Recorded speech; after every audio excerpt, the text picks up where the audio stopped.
aos que se encontram aqui presentes no Chico Xavier, nos prestigiando e com certeza enriquecendo mais ainda esta noite.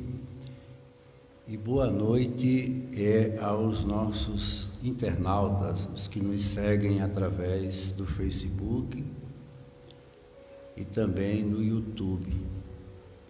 E sempre no início de nossas palestras e atividades, nós fazemos algumas recomendações que são referentes ao momento que nós estamos vivendo, guardando sempre o isolamento, a distância e mantendo tudo que é determinado pelos órgãos de saúde até o momento em que assim permanecer. Lembrando que as nossas atividades, elas continuam ainda restritas. Nós estamos na quarta-feira atendendo durante todo o dia aos casos mais necessitados e também temos o estudo na quinta-feira, que ainda continua, e no sábado, como hoje, nós temos a palestra que já está sendo aberta ao público. Também não podemos esquecer da nossa campanha de cestas básicas.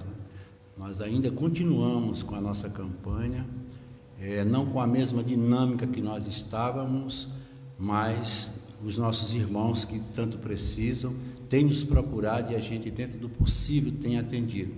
E aqui fica também o meu agradecimento a todos os corações bondosos, os amigos que corresponderam à nossa campanha e continuam correspondendo.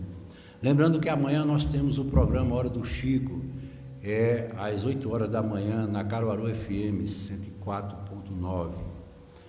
Também não podemos deixar de comentar que, tão logo as atividades voltem, nós iniciaremos com o nosso tratamento a segunda-feira, que é o hospital que nós montamos para o atendimento através do magnetismo.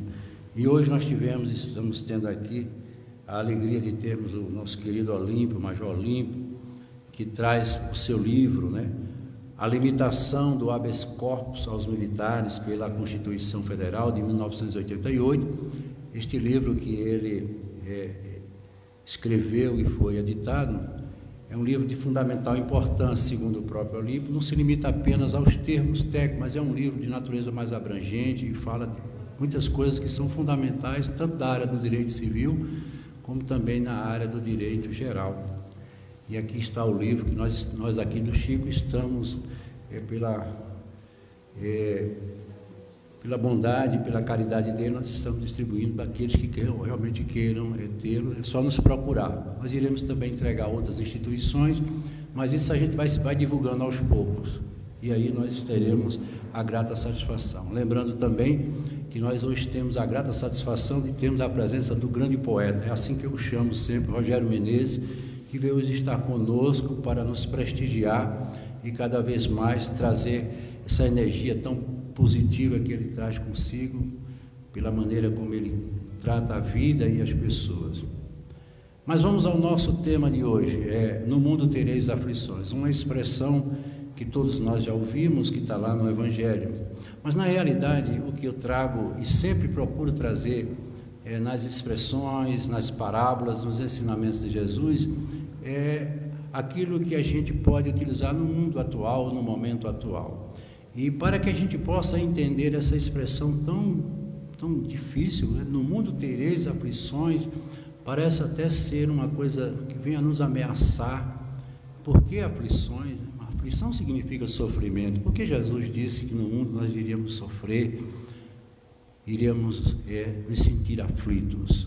E aí, aproveitando esse pensamento do Mestre, eu trouxe para que hoje nós pudéssemos tratar que é exatamente a fisiologia do pensamento. Porque Jesus, ele tinha esse poder, quando ele disse que seu reino era uma obra divina no coração dos homens. Eu costumo sempre dizer que Jesus não usou, até mesmo os evangelistas não usaram a expressão consciência ou mente, porque naquele momento não cabia. E aí ele considerou como sendo o coração, o lugar onde a gente guarda todas as emoções, os sentimentos, e exatamente aí onde Jesus veio nos tratar e nos mostrar todo o seu projeto, que é o projeto do crescimento e da evolução interior. Por isso que hoje nós temos que levar em consideração todos esses fatores. Nós sempre vemos as parábolas, que são narrativas com o uso de um elemento de comparação. Isso realmente nós todos sabemos pelo significado que elas trazem, e ele foi de uma grandeza, lógico, digna de um espírito da sua evolução, e que ele não trouxe para nenhum de nós ensinamentos objetivos, identificando esse ou aquele. Todo o ensinamento de Jesus, ele trazia um contexto geral. Por isso que ele dizia: quem tem ouvidos para ouvir, que ouça. Essas são as palavras. Então, essa expressão de Jesus, que está exatamente lá no Evangelho, e não entendemos o que Jesus quis nos dizer, no sentido como deveríamos entender, no sentido fisiológico e científico, acerca dos nossos pensamentos e ação e das nossas experiências reencarnatórias. Vejam que tudo foi tratado de uma maneira unicamente religiosa, mas o tratado de Jesus, o Evangelho, ele tem dois fatores fundamentais que são vistos dentro da própria doutrina espírita: ciência, filosofia e religião. E ele teve esse cuidado de não abrir mão de nenhum desses fatores. O que nós vamos estudar esta noite pode complementar, pode mudar completamente a direção de sua vida, se você entender e usar aquilo que nós vamos tentar explicar. Eu conheço muitas pessoas que gostam de falar de mente, de consciência. Outras realmente não entendem, muitas vezes até refutam, principalmente alguns profissionais da área. Apesar de nós ouvirmos tanto falar em termos como PNL, Programa Neurolinguístico, que está muito em moda, a inteligência emocional, a neuroplasticidade. E recentemente eu li um livro muito interessante que fala dos quocientes de inteligência, o QI, tão conhecido, o quociente de inteligência, que é o quociente emocional, mas existe outro que nós espíritas temos todo o cuidado no nosso estudo, que é o QS, que é o quociente espiritual. Esse é o que realmente vai traduzir todo o nosso pensamento dessa noite, o quociente espiritual, porque o espírito é a essência de tudo, a ponto de nós entendermos que não temos um espírito, nós somos um espírito imortal, criado por um ser que é uma inteligência, e nós somos o conteúdo, a unidade dessa inteligência, como nós vamos ver. A mente é o nosso maior tesouro, e precisamos aprender a utilizá-la para sermos livres e vivermos a verdade. Toda a realidade da vida, ela se sintetiza nesse aspecto, aquilo que você carrega na mente através da força do pensamento. Hoje nós sabemos que tudo no universo é energia e ondas de possibilidade.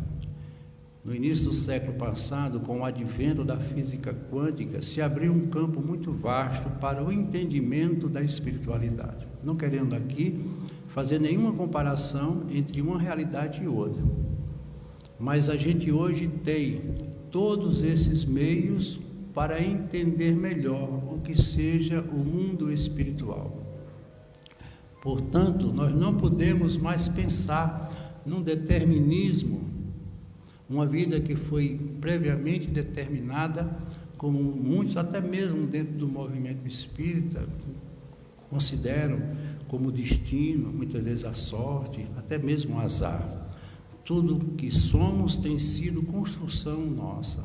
Toda a realidade da vida é atributo de cada um que carrega esta vida. E Emmanuel nos diz que o universo, ele é a materialização do pensamento divino. Eu acho essa expressão de uma grandeza e de uma pureza extremada. Ou seja, tudo que você imaginar neste universo ainda tão vasto, e desconhecido por nós não é outra coisa a não ser a materialização do pensamento de Deus. E nós somos a individualização desse pensamento quando nos tornamos uma mente, ou seja, um espírito. A individualidade do espírito é a unidade do todo, quando o todo é Deus. Então a gente pode se sentir muito feliz sabendo que cada um tem essa essência, tem essa característica fundamental. E vamos entender por que é que a gente não entende isso de uma maneira tão objetiva como deveríamos entender. A mente se manifesta através do pensamento, que produz os sentimentos e, por sua vez, as emoções. É aquilo que a gente comentava numa dessas nossas palestras. Tudo é força do pensamento. O pensamento, ele gera os sentimentos. Os sentimentos, eles são de natureza profunda. São estruturas cognitivas que se sedimentam dentro dessa nossa área, como nós vamos ver, do inconsciente, e passam a ser a base de toda a nossa sustentação de vida. E é exatamente aí onde Jesus veio trabalhar, o nosso inconsciente. Porque se você observar, toda a nossa realidade de vida, ela se reporta ao que nós praticamos e vivenciamos no passado. A vida é um sistema de um contínuo, onde essas sequências elas se sobrepõem e vão nos provocando tudo que nós imaginamos como evolução, entre quedas, muitas vezes conflitos, frustrações, decepções, mas tudo nos move no sentido do crescimento interior. Muitas vezes nós nos sentimos desmotivados, até mesmo esquecidos, mas isso não é verdade. São instantes, são momentos que fazem parte dessa travessia, que é a longa jornada de um espírito que precisa, partindo da condição de um ser primitivo e até mesmo com características de um ser imperfeito, buscando a sua perfeição e a sua plenitude. Para tanto, nós precisamos sempre levar em consideração aquilo que hoje nós vivemos, que é a necessidade de nos comunicarmos e convivermos uns com os outros, partindo da célula fundamental desse projeto Terra, que é a família. Então, os sentimentos são os valores, como eu disse, adquiridos e guardados no nosso inconsciente. Nós vamos falar sobre isso, porque é exatamente toda a base desse nosso estudo, como eu disse, desta noite. Enquanto que as emoções são estímulos superficiais, como resposta daquilo que sentimos em cada momento. A palavra emoção, ela tem um prefixo "e", que significa exterior. Moção é movimento. Então, as emoções são todos os movimentos que nós realizamos no meio em que vivemos. Uma notícia boa, uma notícia ruim, um conflito, tudo isso gera uma emoção, que terá uma resposta de acordo com o sentimento. Se você é uma pessoa de sentimento nobre, todas as suas emoções vão corresponder a uma atitude de nobreza. Por isso que a gente sempre usa aquela expressão, cada um tem aquilo que merece. Consequentemente, é uma luta muito grande que nós travamos dentro de nós quando vemos esses dois fatores se contracenando um com o outro, a emoção e o sentimento. Por isso que a gente tem que entender a expressão do mestre quando ele disse: orai e vigiai para que o mal não te aconteça. Essa oração é a maneira como nós verbalizamos e expressamos o que nós sentimos. Não é o ato apenas de se ajoelhar e rezar.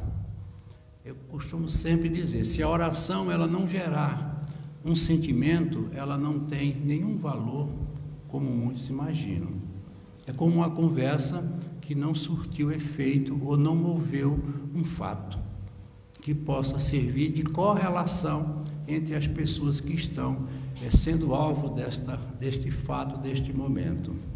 Então, enquanto as emoções são estímulos, como ele disse, superficiais, ou seja, estão fora, os sentimentos eles estão guardados e mantidos dentro de nós. Mas não podemos esquecer que as emoções geram os sentimentos e os sentimentos geram as emoções. São todos correlatos. E tudo isso está mantido por uma única força, que é a do pensamento, que se caracteriza por se estabelecer na mente ou na consciência. Então, a gente tem o pensamento do Criador e nós temos o pensamento da criatura. A criatura está inserida no Criador. Se fizermos uma alusão mais objetiva e mais prática, é como se o pensamento do Criador, ou seja, o pensamento de Deus, fosse todo o oceano, e nós, como uma gota do oceano, fôssemos o pensamento da criatura. A gota está no oceano, da mesma maneira que o oceano está na gota.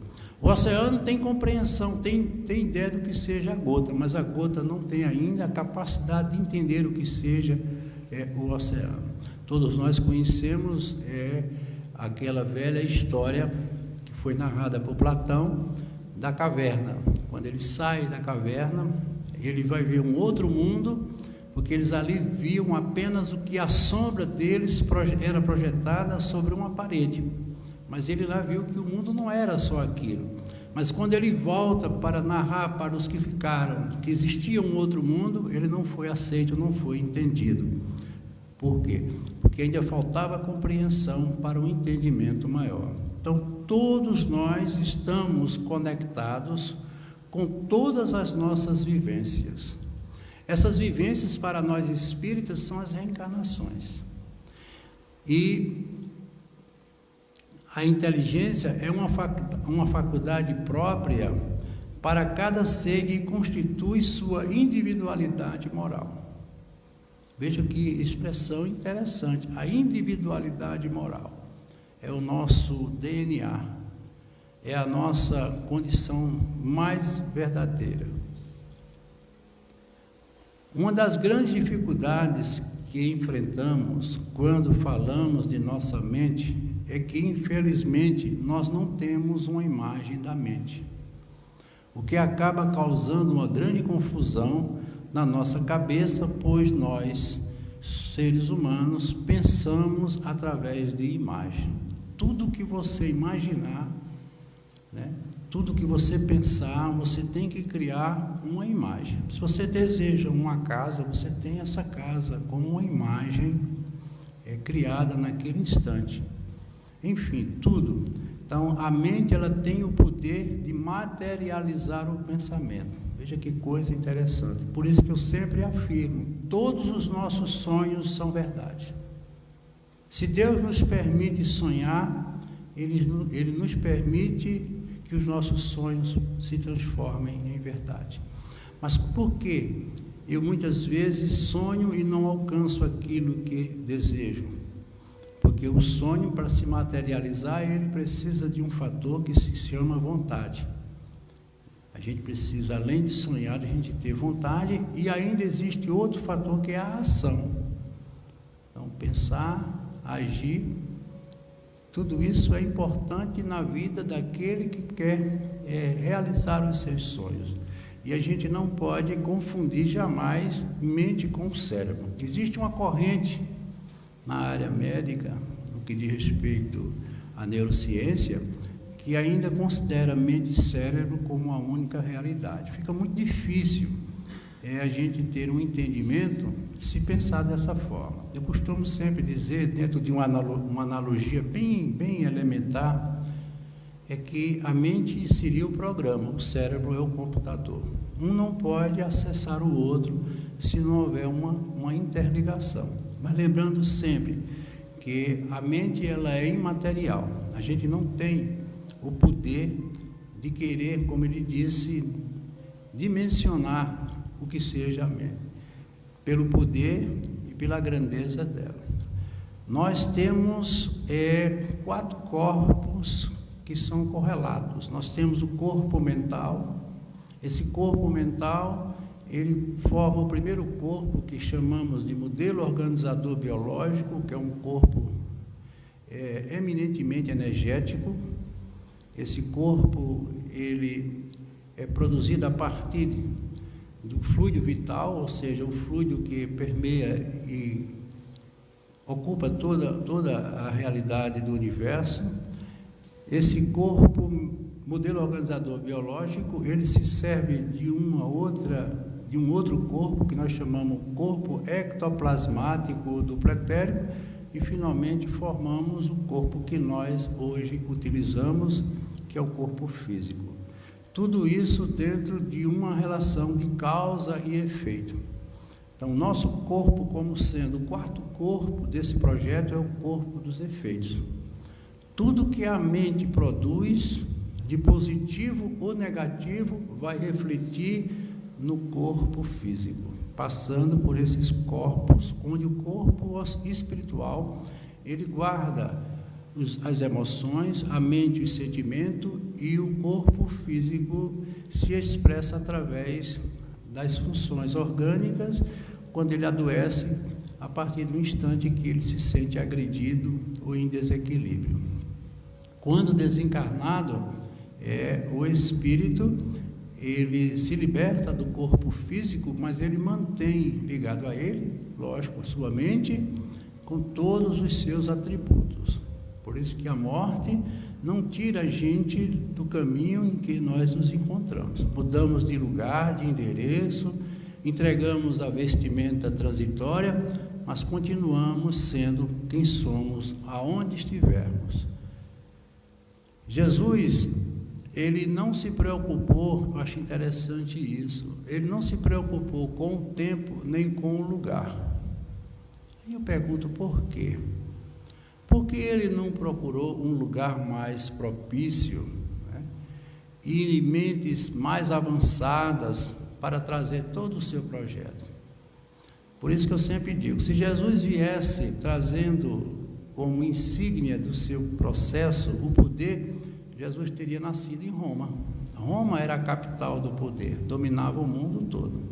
Se ele quisesse vir na condição de um homem culto, filosoficamente falando, ele teria nascido na Grécia, que era o lugar onde existiam as mais inteligentes mentes, que era o que se propagava, o que se manifestava através da filosofia. Mas Jesus veio nascer exatamente no lugar onde as mentes eram ainda primitivas. O poder de compreensão era muito limitado. Mas ele veio exatamente nos trazer isso que hoje nós vamos mostrar como realidade. O poder que cada um de nós tem.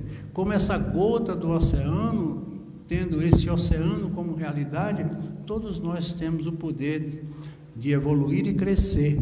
E ele veio exatamente estimular o crescimento. E para trabalhar o crescimento, muitas vezes uma mente virgem, uma mente primitiva é mais fácil do que determinadas mentes. Por isso que eu digo, a coisa mais difícil que existe do mundo é você derrubar um preconceito. Porque os preconceitos, eles são crenças limitadoras. E essas crenças, elas são irremovíveis quando a pessoa se entrega verdadeiramente a ela. E Jesus trabalhava exatamente por um outro meio, por um outro campo. Então, ele verificou isso e, com certeza, ele tinha como material essas consciências, e nelas ele introduziu todo o seu projeto. Os evangelhos, tanto de Mateus, de Lucas, de João e o de Marcos, eles narram exatamente o projeto. Vejam que eles não levaram em consideração quase nada acerca da vida de Jesus, porque ele entendia que mais importante do que a palavra do Espírito era o Espírito da palavra. O que interessava era o conhecimento, os ensinamentos. Se você não aprende por esse, aprende por aquele, mas o importante é que você aprenda. Isso faz parte da pedagogia até da vida atual.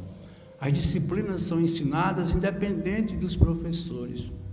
Os conteúdos, eles têm que ser repassados para formar a grade, que faz com que o aluno conclua aquele ano em que ele se colocou como pendente.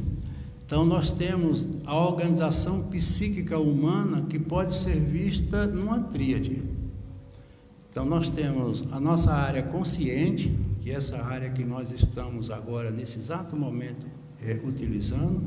Nós temos uma área superconsciente, que é a área que nos leva as nossas intuições, como nós vamos ver, mas temos a área que foi exatamente a mais importante vista por Jesus, que foi a área do inconsciente.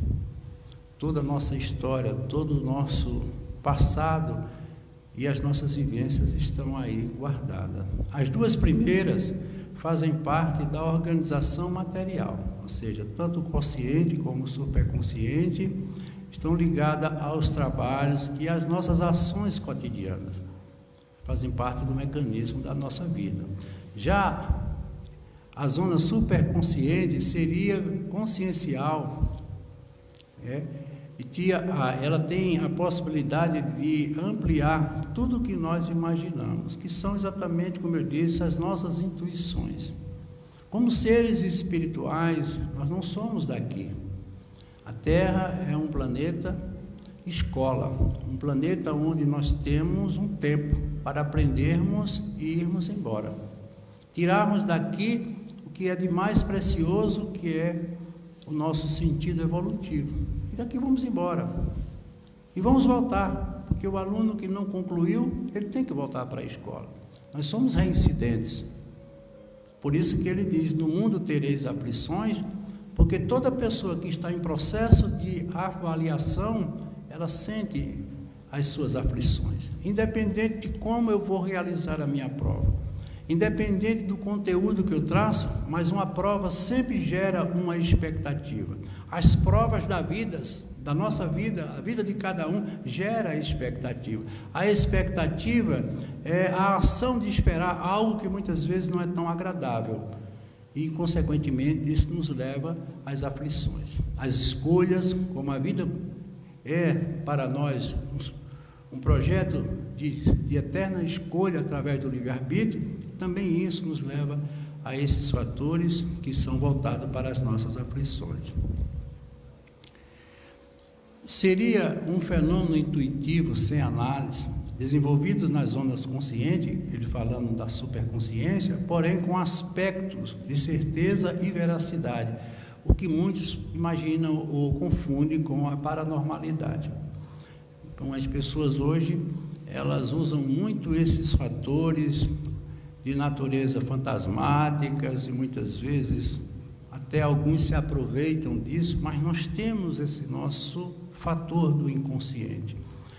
Como eu disse, a mente, por ela ser imaterial, ela tem o poder de se manifestar por todo o universo.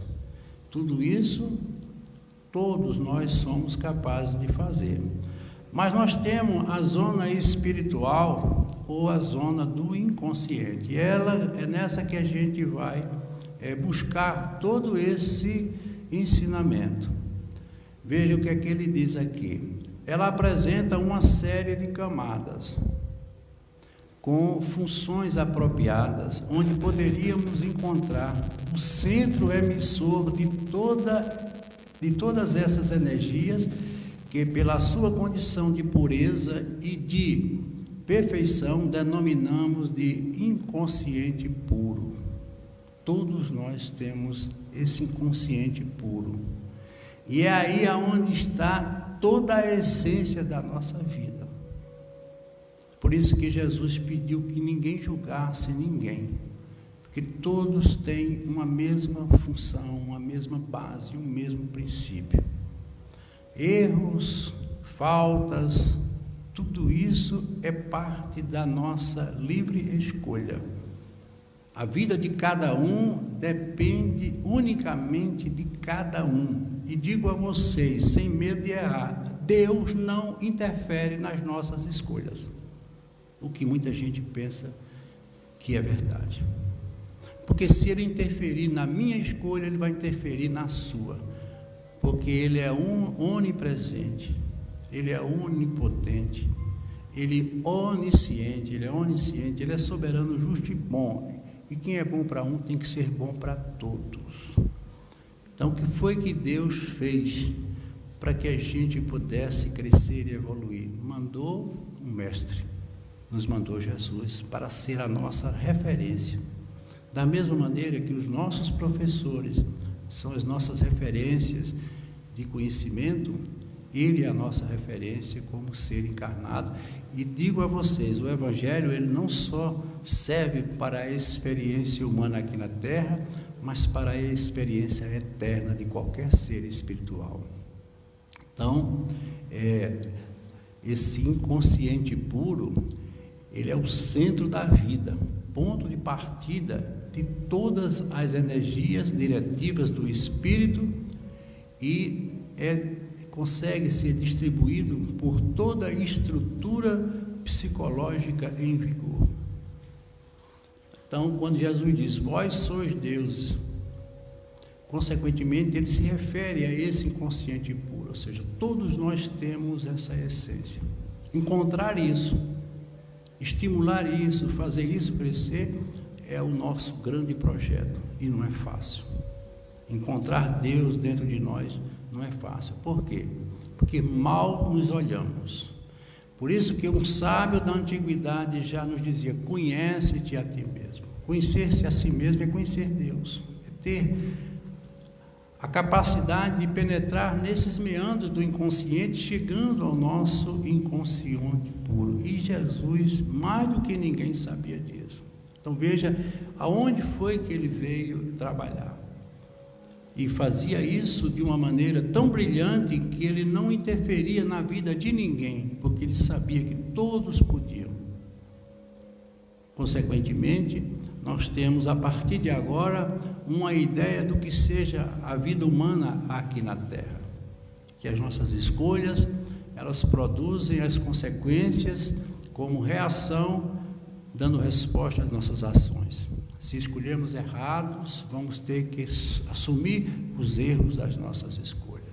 A gente também pode até dizer, no mundo nós temos muitas injustiças, mas aqui não existe um só ser injustiçado. Tudo o que está acontecendo na sua vida foi você que criou. E isso está vindo não como punição, nem como castigo, mas como um reflexo para que você possa mudar, estimulando esse inconsciente puro e crescer dentro de você mesmo. E a gente tem o hábito de querer crescer fora. Quantos se arvoram do poder, da posse, da importância e não vê que a parte fundamental da vida está sendo esquecida por todos nós. Nós temos, logo acima do inconsciente puro, nós temos uma área que ele chama de inconsciente arcaico ou inconsciente passado. Ela é uma zona do inconsciente que retém todos os elementos das vivências de um determinado ser, cujo caminho será de infinitas possibilidades. São esses modelos que nós criamos através das nossas vivências. Por isso que, gente, só a reencarnação pode entender toda a palavra de Jesus. Porque não daria para a gente, numa só experiência, sintetizar e praticar tantos conhecimentos que por ele nos foi ensinado. E aí há uma necessidade sempre de idas e vindas para nelas a gente ir aos poucos galgando esse espaço e ocupando esses meios que com certeza terão como objetivo nos fazer crescer. Essa zona do inconsciente passado é a camada que circunda o inconsciente puro, onde estariam sedimentadas todas as experiências de um determinado ser, exatamente aquelas que ele vivenciou em todas as suas existências.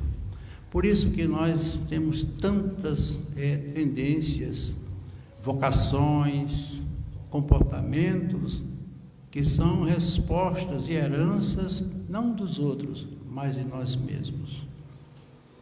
E não há outro meio para corrigir os erros do passado, senão através da experiência do presente, mudar a sua forma de ser, de agir e de pensar.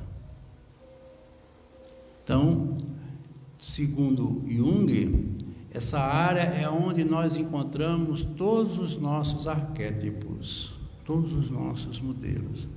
Por isso que muita gente confunde mediunidade com animismo. O médium, ele tem que ter primeiro o fator anímico. para depois ele ter a evolução ou o crescimento da mediunidade. Veja como é difícil, porque muitas vezes ele pode estar até psicografando uma mensagem, dizendo ser de outro espírito e ser exatamente de uma experiência dele de vidas passadas. Houve um grande encontro médico no México, há alguns anos atrás, sobre osteoporose, uma convenção praticamente mundial que tratava desse assunto, que é um assunto muito difícil de ser tratado dentro da área médica. E de repente o filho de um médico, um garoto com 8 anos de idade, pediu a palavra e falou por mais de 1 hora sobre o tema. Onde é que essa criança foi encontrar conteúdos nessa vida para falar de um tema tão complexo diante de um congresso médico? Com certeza são esses arquétipos. Ele, em experiência passada, ele deve ter sido um médico e estudou sobre o assunto, e naquele momento, por uma ocasião de um transe anímico, ou um fator paranormal, ele irrompeu, trazendo do passado dele mesmo aquele arquétipo, aquele modelo, aquela experiência que ele teve. Vejam como é difícil organizar a estrutura do pensamento quando a gente se volta para a ideia dessa natureza. E nós temos o que é mais importante, que é o nosso inconsciente atual ou o inconsciente presente. Esse que está mais ligado a nós. Essa terceira zona representaria uma região cujas funções psicológicas se encontram bem próximos da zona física. É a zona onde os conflitos do psiquismo, sob forma de neurose, mais facilmente derramam-se na zona consciente. Veja que nós partimos do inconsciente puro, passamos pelo inconsciente arcaico ou passado e estamos agora no inconsciente presente. Veja como é complexo a consciência e a mente humana. Tudo isso está dentro de cada um de nós de maneira ativa, trabalhando constantemente. Por isso, muitas vezes, como ele disse, surgem os grandes traumas, os transtornos. Por que uma criança com 6, 7 anos de idade apresenta um quadro depressivo, como nós vemos agora? Se a depressão é uma doença que está muito ligada ao sentimento, ela ainda não possui sintetizado ou estabelecido os seus sentimentos, por ser uma criança, mas ela se deprime porque ela traz do passado esses fatores que não foram resolvidos, ou do inconsciente arcaico, ou, como é mais comum, do inconsciente passado, questões que não foram resolvidas. E Jesus trabalhava exatamente isso, quando ele dizia, meu reino veio trabalhar exatamente a consciência de cada um. Porque ele sabia que ao longo das nossas experiências, nós iríamos precisar de tudo isso que está lá escrito. Amar ao próximo como a si mesmo é você amar a você mesmo, porque você amando a si mesmo, você pode e deverá com certeza amar a todos. O amor próprio como sentimento, ele provoca uma emoção de amor, e esses fatores, eles se correlacionam, construindo uma vida que todos nós temos o prazer de possuir, que é uma vida cheia de alegria e de felicidade. Desses núcleos em potenciação partirão energias que percorrerão nas diversas camadas do psiquismo até esbarrar no paredão das células físicas, especificamente em seu núcleo, impulsionando e direcionando o laboratório do código genético. Seria esse o modo pelo qual as forças do espírito intervêm na organização física.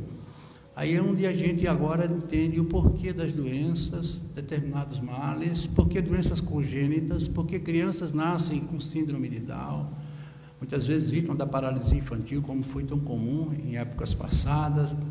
Isso é castigo, é punição? Não. É exatamente consequência desses modelos que ela viveu e trazem consigo ainda a necessidade de uma reparação. E aí muitos se entregam à ideia de um castigo, de uma punição. Deus não usaria desses meios para nos ensinar. A pedagogia de Deus, ela é promovedora, ela é estimulante e fala do amor. O amor não faz isso. E aí a gente agora entende porque Jesus não fazia nenhuma deferência a esse fato. Existem pessoas, segundo Chico Xavier, que se sentem ofendidas, magoadas por qualquer coisa. Na mais leve contrariedade se sentem humilhadas. Ora, esse mundo não é um paraíso. Somos espíritos altamente endividados. Olha que afirmativa Chico nos faz. Dentro de nós, o passado fala mais alto. Exatamente isso que nós estamos vendo.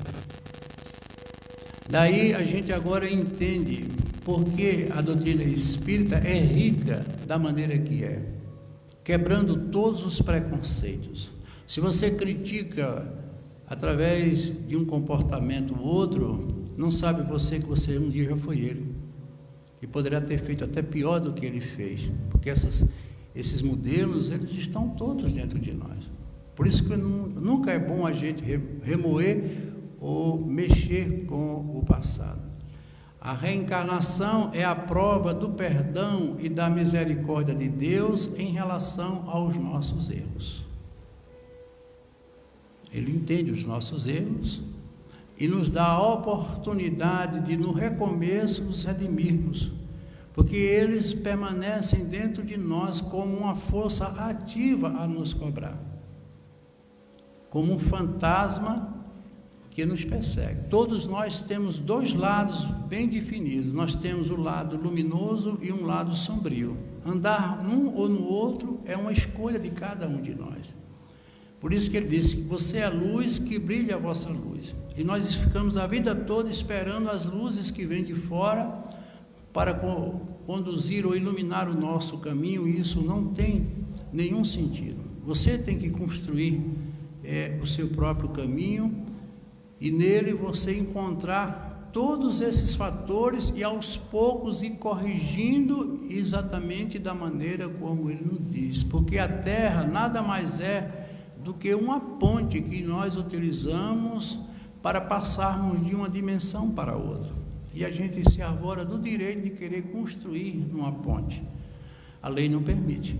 Quantos passam a vida toda construindo coisas aqui na Terra? Nada contra, a gente tem que ter as edificações, mas lembrando que a matéria, ela não foi nos dada para ser possuída, apenas para ser utilizada. Nós vamos devolver, isso tem dono.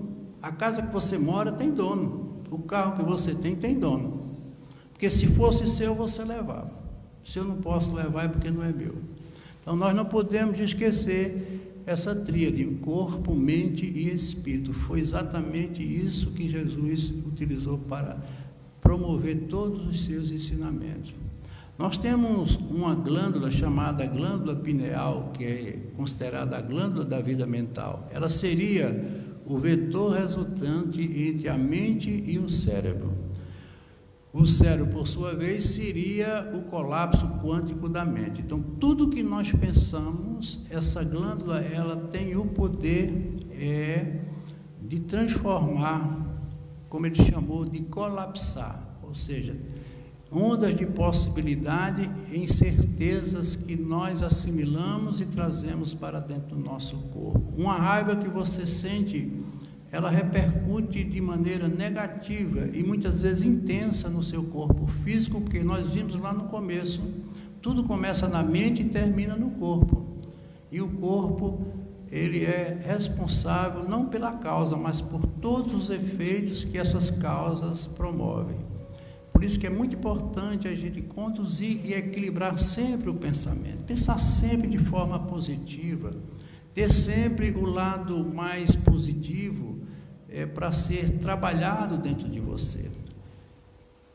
Se o cérebro, olha o que nos disse Sueli Caldas Schubert, ela é fantástica, ela disse, se o cérebro é dezenas de vezes mais complexo do que o DNA, que nós conhecemos a molécula da vida, que transmite os caracteres hereditários, como pode o DNA produzir o cérebro? A mente pode existir separada do cérebro? Tudo isso a gente precisa estudar para entender porque Jesus disse, no mundo tereis aflições. Se trouxermos isso para o contexto comum, nos assegurando apenas do sentido religioso, a gente fica um pouco confuso e até desmotivado. Então, a alma é o espírito encarnado, a essência divina que todos nós somos. O princípio inteligente, onde reside o senso moral, como nós vimos, que permanece por toda a eternidade viva, ele vem se manifestando no dia a dia de nossas experiências, das nossas vidas. A partir do momento em que nós fomos criados, nós sempre existiremos, pois somos espíritos imortais. E a gente vive como se fosse imortal. Todos nós temos essa condição de pensar que um dia vamos morrer e que isso aqui vai terminar. E tudo isso nos mete medo e nos traz as tão terríveis incertezas. Qual é a finalidade da fisiologia do pensamento? Essa que nós vimos. Estudar as interações dos elementos básicos do pensamento com o seu meio envolvente. O que eu penso e o que as pessoas também pensam. Num clima onde existe harmonia, todos desfrutam desta harmonia. Aonde existe o contrário, a desarmonia, todos vão ser vítimas dessa desarmonia. Por isso que você deve ser sempre o elemento diferenciador nesses momentos. Isso acontece muito na estrutura familiar. Ele chega nervoso, muitas vezes preocupado, que é natural, por um dia de trabalho, com tantas coisas, e a gente muitas vezes, ao chegar em casa, encontra a esposa que também está sobrecarregada pelas tarefas, os afazeres de casa, a preocupação com as crianças, e cada um rumina para o outro o seu desequilíbrio, a sua insatisfação, e gera um campo de desarmonia e faz com que o lar seja todo desarmonizado. E é difícil se harmonizar se um não ceder. Por isso que é muito importante a gente trabalhar o equilíbrio para poder equilibrar não só as pessoas, mas o momento, ou melhor, o local onde a gente vive. Amar a si mesmo e amar ao próximo, como ele nos falou. O pensamento ele é composto por ondas ultraluminais e possui forma e natureza. Tem o poder de co-criar e interagir com outros pensamentos. E aí a gente fala tanto do obsessor. O que é o obsessor? O obsessor é um convidado, muitas vezes inconsciente, que nós trazemos para perto de nós quando pensamos da maneira que ele pensa. E esses obsessores, eles não estão apenas no mundo ou no plano espiritual. A maioria dos nossos obsessores são aqueles que vivem ao nosso lado. São as pessoas que nos influenciam, que nos induzem aos pensamentos e aos conflitos que muitas vezes nos torna vítima. Por isso que Jesus, ele tinha sempre esse cuidado de fazer essas observações. Quando uma pessoa o procurava em busca de ajuda, até mesmo, entre aspas, os milagres, ele nunca deixava de dizer: foi você que se curou. Eu estou lhe dando o que é seu. Agora, se você continuar com essas flutuações mentais, com esse pensamento, isso vai voltar, e volta de maneira mais intensa. Ou seja, ele ensinou e você tem que aprender. A pedagogia dele era essa.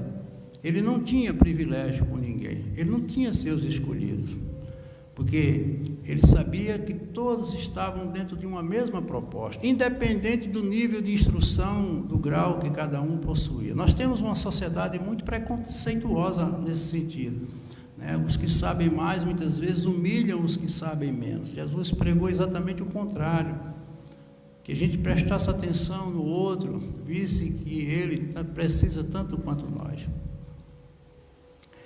Então, nós temos a corrente mental, que é isso que a gente hoje está tratando. Ela vitaliza particularmente todos os centros da alma e, consequentemente, todos os núcleos endócrinos e junturas plexiformes, que são essas redes nervosas da usina física, em cuja trama dispõe o espírito de recursos para o serviço de emissão e recepção, ou exteriorização dos próprios pensamentos e assimilação dos pensamentos alheios. Ele aqui faz um resumo de tudo que nós verificamos através do que ele chama de corrente mental. Todas as mentes, elas interagem uma com as outras dependendo do nível de flutuação mental. Nós sabemos que na física encontramos as ondas construtivas e as ondas destrutivas.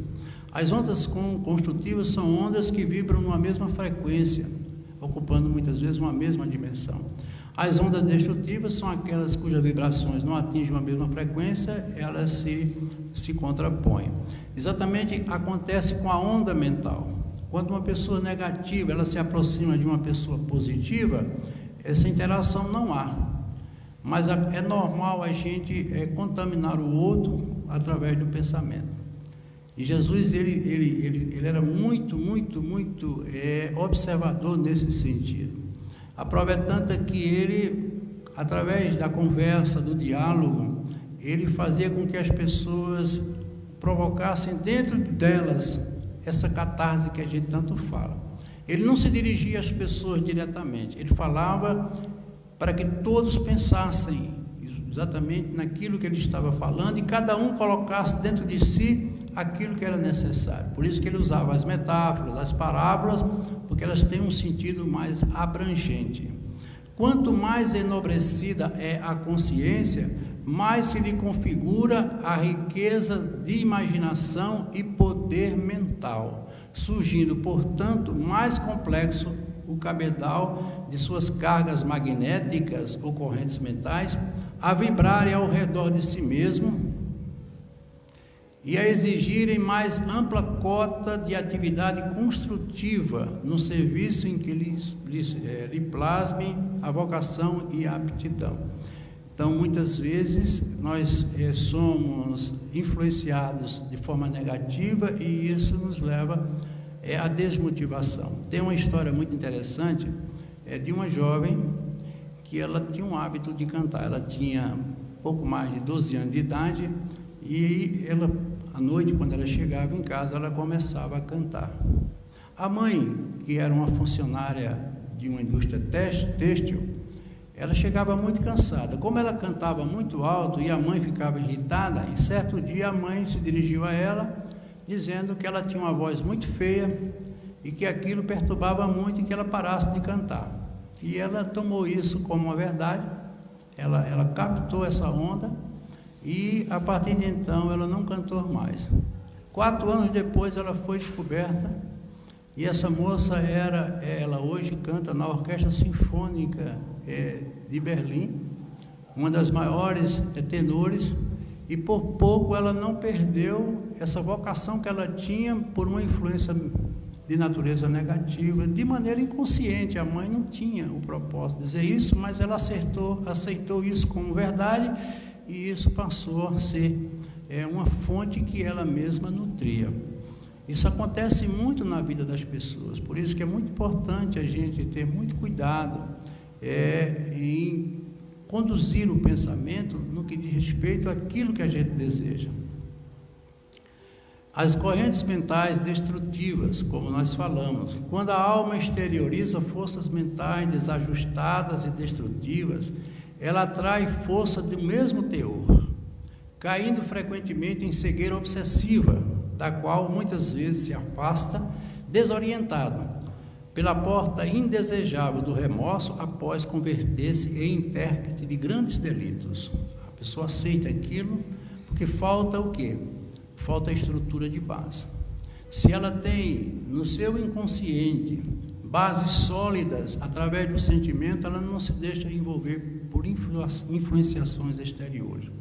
A gente tem que levar em consideração todo o processo do crescimento humano. A criança, ela até os 8 anos, ela precisa muito de uma orientação exterior, que a gente chama de heteronomia. Mas à medida que ela vai crescendo, ela vai buscando a sua autonomia, tirando de dentro dela esses valores que aos poucos vão se manifestando de forma positiva ou negativa, dependendo da maneira como ela está sendo estimulada. Por isso que eu digo, os pais têm um papel fundamental, não na educação, porque ninguém educa ninguém, a educação é nata. Educar significa de dentro para fora. Os pais orientam através do exemplo, da palavra, consequentemente, isso vai fazer com que ele estimule esses fatores que ele já possui. Por isso que os filhos são tão diferentes, sendo do mesmo pai, da mesma mãe. Então, o exemplo de correntes mentais destrutivas: pensar ou converter constantemente, ou conversar constantemente sobre agentes enfermiços, pessoas que falam o dia todo de doenças. Isso não é bom. debochar do outro, ser cruel, tudo isso são considerados fatores de natureza destrutiva. Engraçado que no nosso estudo aqui da quinta-feira, nós tivemos o capítulo 6, precioso aviso, quando André Luiz ele está no momento em que ali é tratado, na condição de falar do que ele está sentindo, e ele se reporta exatamente a tudo que era sua tristeza relativa ao seu passado. Ele desencarnou, mas já havia deixado aqui na terra toda a sua família, 3 filhos muito jovens, uma esposa também jovem, uma profissão como ele tinha de médico, e ali ele se sentiu muito bem atendido, ele estava numa condição muito boa, mas ele não se libertava do seu passado. E aí o espírito que ali se encontrava para lhe orientar, o ministro Clarencio, pergunta a ele, depois de toda a sua narrativa, falando de toda a sua miséria, que a gente tem um hábito de falar das coisas negativas, é natural as pessoas reclamarem da infância, a minha infância foi muito... Todos nós tivemos uma infância que não foi tão fácil, porque a própria infância é um processo de um reinício, todo recomeço, ele agrega em nós os fatores da incerteza e das frustrações, das decepções. O adolescente se decepciona nos seus encontros, na sua convivência, isso é a experiência da vida. E você vai armazenando isso e fazendo uma triagem, e vai guardar dentro de si os fatores que vão lhe agregar uma ideia de maior alegria, de maior felicidade.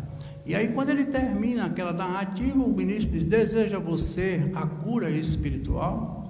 Vejam que desde o começo nós falamos exatamente disso. Jesus veio nos trazer exatamente os meios para a cura espiritual, que se fosse para a cura outra, ou dentro de um aspecto mais materialista, como eu disse, ele não teria vindo no tempo que ele veio, nem no lugar em que ele veio, nem no lugar que ele veio. E aí ele diz: então evite falar excessivamente de si mesmo. A gente tem um hábito de falar muito da gente. E aí ele continua: e nem comente a própria dor. Quando você utiliza o pensamento e as palavras para lembrar fatos dolorosos da sua vida, mais preso você se ficará, entregue aos laços que se prende a essas lembranças tristes. Então, tristeza vai gerar sempre tristeza. A vida tem que ser sempre motivada. Eu sei que tem horas que a gente não consegue superar as nossas crises, principalmente quando ela é movida por uma grande tristeza que se realiza através de uma perda, de uma decepção amorosa. Não é fácil, mas a gente não pode se entregar totalmente a isso, porque, como ele disse, essas correntes mentais, elas são estimuladoras, são processos de auto-obsessão que muitas vezes levam as pessoas aos quadros mais graves das distonias mentais, e sabe Deus as consequências que isso poderão trazer. Mas lembre-se que tudo é criação do próprio ser. Então, o lar é o mais vigoroso centro de indução mental que conhecemos na Terra, onde o campo mental, por sua vez, é a moradia energética do espírito. Lembrar que lar e casa não são a mesma coisa, né? Você mora numa casa, mas pode não ter uma ideia de lar. E eu costumo sempre dizer, há uma diferença entre família e parente. Família é a célula que vive junto. Parentes são os que fazem parte, mas que já não estão morando junto. Então a gente tem que entender que muitas vezes se confunde uma coisa com a outra. Os nossos filhos, eles são da nossa família enquanto eles verdadeiramente estão conosco. Quando eles vão construir a vida deles, eles promovem o surgimento de um novo lar. E ali eles vão construir outra família. E a gente fica se interconectando uma com a outra para formar o conjunto que é a sociedade. Lei do campo mental. Segundo esta lei, a criatura, seja onde for no universo, apenas assimilará as influências que se afeiçoe. O amor é a força cósmica emanente e imanente do Criador. que está no inconsciente de cada um de nós, o inconsciente puro, né? Os sentimentos são os instintos que se elevam de acordo com o progresso realizado. Isso é muito importante na vida de todos nós. A inteligência é uma faculdade própria de cada ser e constitui a sua individualidade moral. Já o instinto é a germinação e os embriões dos sentimentos e trazem consigo o progresso, assim como a semente contém em si a árvore. Isso a gente tem que parar para pensar e ver o que é que a gente está fazendo na vida. E para terminar, essa mensagem que vai exatamente sintetizar todo o pensamento dessa noite. Disse Jesus: tenho-vos dito isto, para que em mim tenhais paz. No mundo tereis aflições, mas tende bom ânimo, eu venci o mundo. Quando você conseguir superar problemas graves, não se deixe dominar por lembranças tristes, que nada constrói de bom e positivo dentro de você. Mas ao contrário, alegre-se por ter realizado mais uma prova nessa escola bendita que Deus nos colocou. Quando sair de um longo tratamento de saúde, não pense mais no sofrimento que foi necessário passar, mas agradeça a Deus porque você alcançou a cura tão desejada. Procure guardar na memória para o resto da eternidade diante das dificuldades. Elas serão a prova de sua capacidade e lhe darão confiança diante de qualquer obstáculo que surgir no dia a dia de sua vida. E que afinal você possa entender os problemas da vida com equilíbrio e paciência, mas sobretudo com sabedoria. Que a energia da gratidão lhe invada a cada momento dessa experiência tão necessária para o seu crescimento interior. Que você compreenda que o que importa é o amor. Pois dessa vida não levamos nada senão aquilo que guardarmos dentro de nós através desse amor. Enfim, você só precisa acreditar que não existe um milagre. Você é o milagre. Então vamos pensar e refletir acerca disso. Uma boa noite a todos, muito obrigado.